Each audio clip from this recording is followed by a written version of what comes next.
ప్రచుర్ media viewers కి నమస్కారం అండి. ఏపీపీఎస్సీ మెయిన్స్ త్వరలో నిర్వహించబోతుంది. ముఖ్యంగా జాగ్రఫీ పాత్ర గ్రూప్ 1 మెయిన్స్ లో చాలా ముఖ్యమైనది. జాగ్రఫీని ఎలా చదవాలి, జాగ్రఫీపై ఏ రకంగా పట్టు సాధించాలి, ఎలా రాస్తే జాగ్రఫీలో మంచి మార్కులు సాధించవచ్చు అనే అంశాల పట్ల మరి సబ్జెక్ట్ నిపుణులు అనుభవజ్ఞులు అయిన డాక్టర్ కేఎం రెడ్డి గారు వారి మాటల్లో విందాం. నమస్కారం అండి డాక్టర్ కేఎం రెడ్డి గారు. నమస్కారం అండి ప్రసాద్ బాబు గారు. సార్, త్వరలో ఏపీపీఎస్సీ మెయిన్స్ జరగబోతున్నాయి. అయితే జాగ్రఫీని ఎలా రాయాలి, జాగ్రఫీలో మంచి మార్కులు సంపాదించాలంటే ఏం చేయాలి, ఎలా చదవాలి? మెయిన్స్ రాసే అభ్యర్థులు ఆల్రెడీ జాగ్రఫీ ప్రిలిమినరీలో చదివే ఉంటారు. ప్రిలిమినరీ నాలెడ్జ్ బాగా ఉన్నట్లయితే మెయిన్స్లో కూడా వచ్చేసి ఈ జాగ్రఫీని ఈజీగా వచ్చేసి రాయడానికి అవకాశం ఉంటుంది. ఈ ఇటీవల స్పెసిఫిక్గా గ్రూప్ 1లో జాగ్రఫీ అనేది ఒక సబ్జెక్టుగా వచ్చేసి ఒక పేపర్లో కొంత భాగంగా చేర్చారు. హిస్టరీతో పాటే జాగ్రఫీ అనేటటువంటిది పెట్టారు. ఒక 50 మార్క్స్ వచ్చేసి దీంట్లో ఉంటాయి. ఈ 50 మార్క్స్ మనం రాయాలన్నప్పుడు కొన్ని కాంటెంపరీ ఇష్యూస్, తర్వాత కాన్సెప్ట్స్, కొద్దిగా అనాలసిస్ ఇవన్నీ వచ్చేసి ఉండాలండి. అంటే ఎలాంటి ప్రశ్నలు అడుగుతారండి? అంటే ప్రశ్నలు అంటే ఇక్కడ సిలబస్ అనేటటువంటిది బాగా అవగాహన ఉన్నట్లయితే ఈ ప్రశ్నలు అనే వాటికి ఈజీగా వచ్చేసి ఆన్సర్ అనేటటువంటివి చేయొచ్చు. మనకి సిలబస్ అనేటటువంటి ఏముంది అనేది బాగా క్షుణ్ణంగా 2-3 సార్లు చదివినప్పుడు మనకి అర్థమవుతుంది.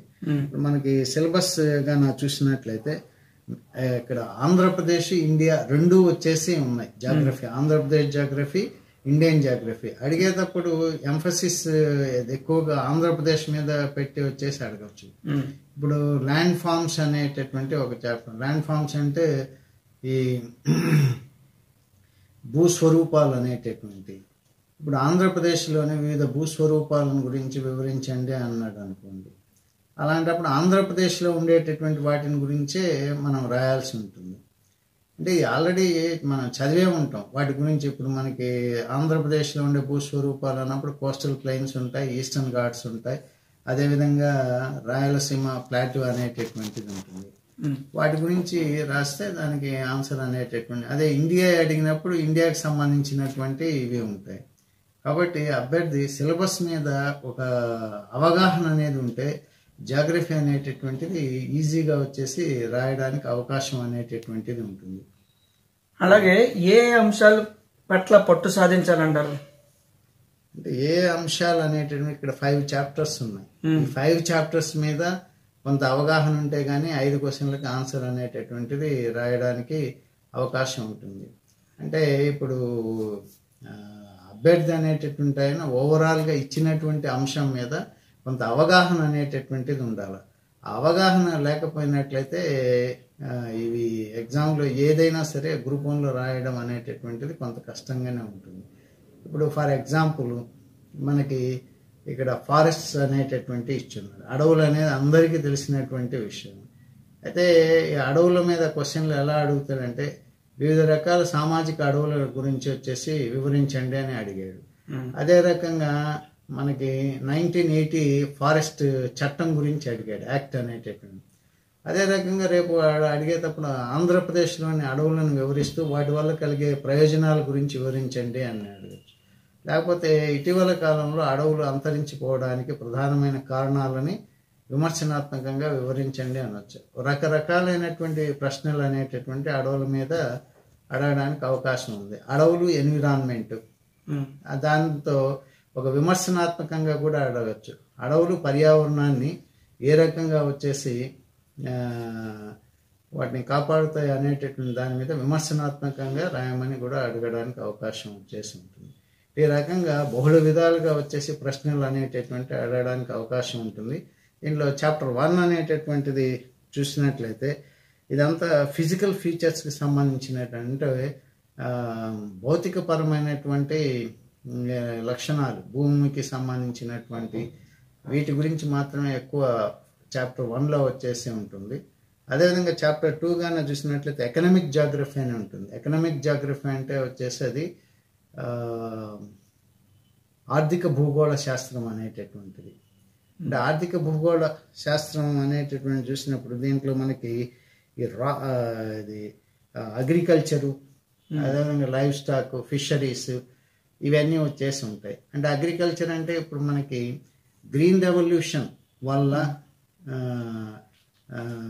గాన చూసినట్లయితే గ్రీన్ రెవల్యూషన్ వచ్చిన తర్వాత భారతదేశంలో దాని యొక్క ఇంపాక్ట్ ప్రభావం ఎలా ఉందో, ఉత్పత్తి అని కాదు, అది ఏ రకమైన ప్రభావాన్ని బోత్ నెగటివ్ అండ్ పాజిటివ్ రెండింటి మీద ఎలా ప్రభావం ఉందని అడగచ్చు. అదేవిధంగా థర్డ్ గ్రీన్ రెవల్యూషన్ అనేటటువంటిది కూడా వచ్చేసి ఉంది, ఇలా అడగచ్చు. లేకపోతే వచ్చేసి మనకి ఫుడ్ సెక్యూరిటీ మీద వచ్చేసి ప్రశ్నలు అనేటటువంటి అడగచ్చు. ఆహార భద్రత ఏ రకంగా వచ్చేసి ఉంటుందనేది. అంటే ఇప్పుడు పార్లమెంట్లో చట్టం చేస్తేనే ఆహార భద్రత రాదు, ఇక్కడ పండించాలి, పండిస్తేనే ఆహార భద్రత అనేటటువంటిది వస్తుంది. కాబట్టి ఇవన్నీ ఏమవుతుందంటే కొన్ని షార్ట్ క్వశ్చన్స్ కూడా అడగచ్చు. What is crop intensity, what is crop combination, అంటే పంట యొక్క సామర్థ్యం అంటే ఏంటి, పంట తీవ్రత అంటే ఏమిటి, షార్ట్ క్వశ్చన్స్ గా కూడా అడగచ్చు. కాబట్టి అగ్రికల్చర్ ఇవన్నీ మోస్ట్ ఇంపార్టెంట్ అయినటువంటి. ఇప్పుడు అదే కాంటెస్ట్లో అంటే కొద్దిగా అనాలిసిస్ చేసి అడిగితే, ఇప్పుడు రైతులకి రాష్ట్ర ప్రభుత్వాలు ఏం చేస్తున్నాయంటే కొద్దిగా పెట్టుబడి ఇవన్నీ వచ్చేసి ఇవ్వడం జరుగుతుంది. అది ఏ రకంగా వచ్చేసి వ్యవసాయ అభివృద్ధికి, లేకపోతే వ్యవసాయ జీడిపిని పెంచడానికి కానీ, లేకపోతే వ్యవసాయ ఉత్పత్తులను పెంచడానికి కానీ తోడ్పడుతుందో విమర్శనాత్మకంగా వివరించండి అని. ఈ రకంగా ప్రతి అంశం మీద మనకు కొంత అవగాహన ఉంటూ, అదేవిధంగా జాగ్రఫికల్ కాన్సెప్ట్స్ కొన్ని తెలిస్తే ఈ పేపర్ అనేటటువంటిది బాగా ఈజీగా వచ్చేసి రాయడానికి అవకాశం అనేటటువంటిది వచ్చేసి ఉంటుంది. అదేవిధంగా థర్డ్ చాప్టర్లో సోషల్ జాగ్రఫీ అని వచ్చేసి ఉంటుంది. సోషల్ జాగ్రఫీ అంటే వచ్చేసి మనకి పాపులేషన్కి సంబంధించింది అనేటటువంటిది. ఈ పాపులేషన్లో చూస్తే ఇప్పుడు గత కొద్ది సంవత్సరాల నుంచి మనకి సెక్స్ రేషియో అనేటటువంటిది పడిపోతుంది అనేటటువంటిది ఉంది. దీనివల్ల జరిగేటటువంటి అనర్థాలు కానివ్వండి, దీనివల్ల ఏ రకమైనటువంటి ప్రభావం దేశ సామాజిక వ్యవస్థ మీద ఉంటుందో వివరించండి అని అడగచ్చు. ఇప్పుడు ఆంధ్రప్రదేశ్ చూస్తే లిటరసీ రేటు దేశ లిటరసీ రేట్ కంటే కూడా తక్కువ ఉంది. మరి ఎందుకు ఆంధ్రప్రదేశ్లో లిటరసీ రేటు తక్కువగా ఉంది, దానికి కారణాలను పేర్కొని ప్రస్తుత ప్రభుత్వం ఏ రకమైనటువంటి కార్యక్రమాలని లిటరసీ రేట్ పెంచడానికి చర్యలు తీసుకుంటుందో వివరించండి అన్నాడు. ఈ రకంగా మనకి ఏంటంటే ఒక్కొక్క దానికి లింక్ అనేటటువంటిది ఉండాలి. ఏదో ఒక చదివిన తర్వాత ఇదే వస్తుంది, దీన్ని అచ్చుగుద్దినట్టు గుద్దేస్తాం అనేటటువంటిది గ్రూప్ 1లో వచ్చేసి కుదరనటువంటి పని. అదేవిధంగా క్వశ్చన్ టు ఆన్సర్ అనేటటువంటిది కూడా ఉండదు. దాని మీద మనకి అవగాహన ఉంటే ఏ క్వశ్చన్ ఇచ్చినా దానికి ఆ రకంగా మనం మలుపు రాయడానికి అవకాశం అనేటటువంటిది ఉంటుంది. అదేవిధంగా ఇప్పుడు మైగ్రేషన్స్ అనేది కూడా ఉంటుంది, అంటే వలసలు అనేటటువంటి చూసినప్పుడు వాటి మీద కూడా కొన్ని ప్రశ్నలు అడగడానికి ఉంది. వలసలు రకాలు, ఇమిగ్రేషన్ అంటే ఏంటి, మైగ్రేషన్ అంటే ఏంటి, కొన్ని కాన్సెప్ట్స్, వలసల వల్ల జరిగేటటువంటి ప్రయోజనాలు ఏంటి, వలసలు ఎందుకు పోతారు, ఎప్పుడెప్పుడు ఎలాంటి వలసలు జరిగాయి, ఇలా ఒక బ్రాడ్గా దాని మీద ఉంటే ఈజీగా వచ్చేసి ఏమవుతుందంటే ఇచ్చిన క్వశ్చన్లోనే అన్నిటినీ అటెంప్ట్ చేయాలి. గ్రూప్ 1 అంటే ఏదో కొన్ని క్వశ్చన్లు ఇప్పుడు గతంలో మేము అంటే అభ్యర్థులు రాసినటువంటి వాళ్ళని పరిశీలించినట్లయితే ఇక్కడ మనకి 15 క్వశ్చన్స్ ఉంటాయి. 15 క్వశ్చన్స్ ఆవరేజ్గా అటెంప్ట్ చేసిన అతనికి ఎక్కువ మార్కులు వచ్చాయి. కానీ ఏదో 10 క్వశ్చన్లు బ్రహ్మాండంగా రాశాననే వాళ్ళకంటే కూడా 15 క్వశ్చన్లు యావరేజ్గా అటెంప్ట్ చేసిన వాళ్ళకి ఎక్కువ మార్కులు వస్తాయి. కాబట్టి ప్రతి క్వశ్చన్ అటెంప్ట్ చేయాలా. అయితే ఏమి ఇచ్చాడు దానికి రిలేటెడ్గా వచ్చేసి ఉండాలి, అది మోస్ట్ ఇంపార్టెంట్. అదేవిధంగా ఇక్కడ గానా చూసినట్లయితే ఎన్విరాన్మెంటల్ జాగ్రఫీ అనేటువంటిది ఉంటుంది. ఇప్పుడు సస్టైనబుల్ డెవలప్మెంట్ అన్నాడు. సస్టైనబుల్ డెవలప్మెంట్ అంటే ఇప్పుడు ఈరోజు ఇది ఒక పెద్ద అంశంగా ఉంది. ఇటు ఎకానమీలో వచ్చేసి ఉంటుంది, ఇటు జాగ్రఫీ ఎకానమీ కొద్దిగా కోరిలేటెడ్ అంటే సంబంధాన్ని కలిగి ఉంటాయి. అదేవిధంగా ఎన్విరాన్మెంట్ కూడా సుస్థిర అభివృద్ధి సాధనలో పర్యావరణం యొక్క పాత్ర గురించి వివరించండి అనొచ్చు. అంటే వీటిని చాలా అంటే చూస్తే చాలా రాయాలనిపిస్తుంది. కాకపోతే మనం సరిగా అర్థం చేసుకుంటే పర్యావరణం బాగా ఉంటేనే సుస్థిరాభివృద్ధి సాధించగలం. పర్యావరణం అనేటటువంటిది ఈరోజు ఏమైపోతుంది, బాగా అది డిగ్రేడబుల్ అంటే పతనం అవుతుంది. ఇలాంటి సందర్భంలో సుస్థిరాభివృద్ధి సాధించడం అనేటటువంటిది ఎంతవరకు సాధ్యమవుతుంది అనేటటువంటిది కూడా ఒక ఇది ఉంది సైంటిస్టులలో కానీ లేదా ఆర్థికవేత్తల్లో కానీ వచ్చేసి. ఇలాంటి ప్రశ్నల్ని మనం గాన మంచి దీంతో గాన రాయగలిగితే ఎక్కువ మార్కులు రావడానికి కూడా అవకాశం ఉంటుంది. తర్వాత అదే రకంగా గాన చూసినట్లయితే మనకి 5th దీంట్లోనే డిజాస్టర్స్ అనేటటువంటివి ఉన్నాయి. డిజాస్టర్స్ అంటే మనకి విపత్తులు అనేటటువంటి, ఇప్పుడు ఆంధ్రప్రదేశ్ కాంటెస్ట్ లో మనం చెప్తున్నాం కాబట్టి ఆంధ్రప్రదేశ్ అనేటటువంటిది అనేక రకాలైనటువంటి వైపరీత్యాలు అనేటటువంటి సంభవించే ప్రాంతం. దానికి కారణాలు ఏంటి, ఆ వైపరీత్యాల నుంచి ఏ రకంగా ఉపశమనం చర్యలు తీసుకోవడానికి అవకాశం ఉందో వివరించండి అనేటటువంటిది ఉంటుంది. ఇప్పుడు అదే రకంగా కొన్నిటిని ఎక్స్పెక్ట్ చేయొచ్చు అంటే మనం చెప్పలేం. మొన్న ఫ్లడ్స్ వచ్చాయి. What is flood? ఆంధ్రప్రదేశ్లోని ఫ్లడ్ ప్రోన్ ఏరియాస్ అంటే వరదలు సంభవించే వరద ప్రాంతాలను గుర్తించి వాటి నుంచి అంటే మనకి వరదలు సంభవించకుండా అంటే ఎలా నివారించేది ఉండదు, నియంత్రణ కంట్రోల్ అనేది ఎలా చేస్తాం అనేటటువంటి దానికి ప్రశ్నలు అనేటటువంటి అడగచ్చు. ఈ రకంగా వరద నియంత్రణ విధానం అనేటటువంటి ఈ రకంగా ప్రతి అంశం మీద వాట్ ఈస్ డ్రాట్, డ్రాట్ అంటే ఏంటి, డ్రాట్ ఎన్ని రకాలు ఉన్నాయి, మరి ఏ రకమైన డ్రాట్ వచ్చేసి వచ్చినప్పుడు మాత్రమే వచ్చేసి ప్రభుత్వాలు అనేటటువంటి జనరల్గా కానీ చూసినట్లయితే చర్యలు చేపడుతుంది. ఇలాంటి వాటి మీద క్లియర్ కట్గా వచ్చేసి అంశాలు అనేటటువంటి రాసిన అంటే క్వశ్చన్ ఇచ్చినప్పుడు రాస్తే మంచి మార్కులు అనేటటువంటి రావడానికి అవకాశం వచ్చేసి ఉంటుంది.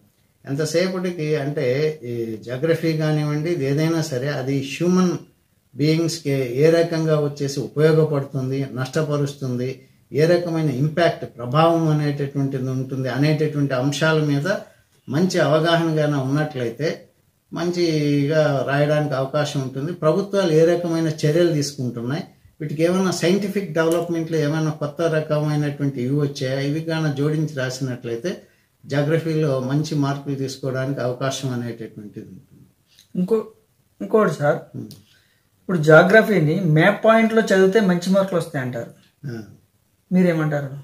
మ్యాప్ పాయింటింగ్ అనేటటువంటిది ఏదన్నా అన్నిటికీ మ్యాప్ పాయింటింగ్ అంటే కష్టం. ఇప్పుడు కృష్ణానదికి వరదలు వచ్చాయి, ఇప్పుడు వరదలు వచ్చినటువంటి దాన్ని మ్యాప్ పాయింటింగ్ లో ఎట్ట పైకి ఈ వరదలు వచ్చే ప్రాంతంగా దాన్ని అడిగే క్వశ్చన్స్ అంతేగాని దాన్ని మనం మ్యాప్ పాయింటింగ్ అనేది ప్రిలిమినరీలో ఏమవుతుందంటే కొన్ని దేశాలు గల్ఫ్స్ కానీ కొన్ని పర్వతాలు కానీ ఎక్కడ ఉన్నాయి అంటే అవి చూపించడానికి ఏమవుతుంది, ఒక పలాని ప్రాంతంలో ఇది సంభవిస్తుంది. ఇప్పుడు ఆంధ్రప్రదేశ్ ఉంది, ల్యాండ్ స్లైడ్స్ అన్నాడు అనుకోండి, కొండ చర్యలు ఏడ విరిగి పడతాయంటే కోస్తా ప్రాంతంలో ఏమి ఉండదు. ఎక్కువ కొండ చర్యలు ఎక్కడ ఉంటాయంటే వచ్చేసి మనకి తిరుమల ఆ ప్రాంతాలు, తర్వాత సింహాచల కొండలు ఇక్కడ ఉండేటటువంటి ప్రాంతాల్లో ఫ్రీక్వెంట్ గా కొండ చర్యలు విరిగి పడడం జరుగుతుంటుంది. అలాంటప్పుడు రాసేటప్పుడు ఏమవుతుందంటే ఒక ఆంధ్రప్రదేశ్ మ్యాప్ వేసి పలాని ప్రాంతాలు ఈ రకంగా జరుగుతుందని రాసినప్పుడు కొద్దిగా గుర్తిస్తే అంటే బెటర్గా వచ్చేసి ఐడెంటిఫికేషన్ ఆఫ్ ది ఏరియాస్, వాటికి మ్యాప్లు అనేటటువంటి తొందరగా అది ఐడెంటిఫై చేయడానికి ఉపయోగపడుతుంది. ప్రతిదీ మ్యాప్ ద్వారా అనేటటువంటిది అనేది కాకుండా దాని మీద అవగాహన క్వశ్చన్ బట్టి వచ్చేసి ఉంటుంది. ఇప్పుడు సుస్థిర అభివృద్ధికి ఏం మ్యాప్ వేయలేం కదా, అది అట్టా రకంగా వచ్చేసి ఉంటుంది. గ్రూప్ 1 రాసేటటువంటి అభ్యర్థులకు ఈ వీడియో ప్రోగ్రామ్ ద్వారా జాగ్రఫీకి సంబంధించినటువంటి లెసన్స్ అనేటటువంటి ప్రచురణ మీడియా ద్వారా వచ్చేసి బోధించడం జరుగుతుంది, శిక్షణ ఇవ్వడం జరుగుతుంది. మీరు ప్రచురణ మీడియాను వచ్చి సబ్స్క్రైబ్ గానే చేసుకున్నట్లయితే ఇవి మీరు ఈజీగా వచ్చేసి జాగ్రఫీ రాయడానికి వచ్చేసి ఎక్కువ మార్కులు తెచ్చుకోవడానికి వచ్చేసి ఉపయోగపడుతుంది. అనేక గ్రూప్ 1కి సంబంధించినటువంటి అనేక అంశాలను ప్రచురణ మీడియా ద్వారా రాబోయేటటువంటి రోజుల్లో గ్రూప్ 1 రాసే అభ్యర్థులకు వచ్చేసి అందించడం జరుగుతుంది. థ్యాంక్ యూ వెరీ మచ్ అండి.